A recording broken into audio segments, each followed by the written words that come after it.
الله الرحمن الرحيم.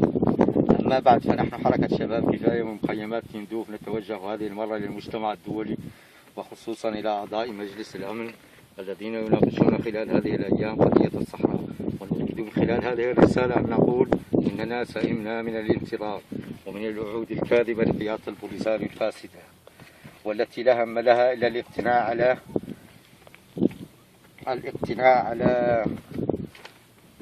على حساب هذا الشعب المغلوب على أمره والتلاعب بمصيره إلى ما لا نهاية.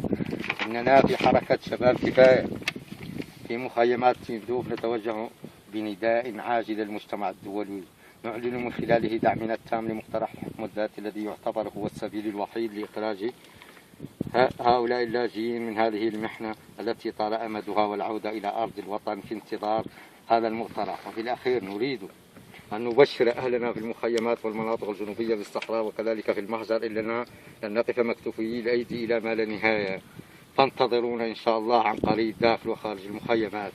الحكم الذاتي هو الحل. حركة شباب كفاية، مخيمات الحمادة.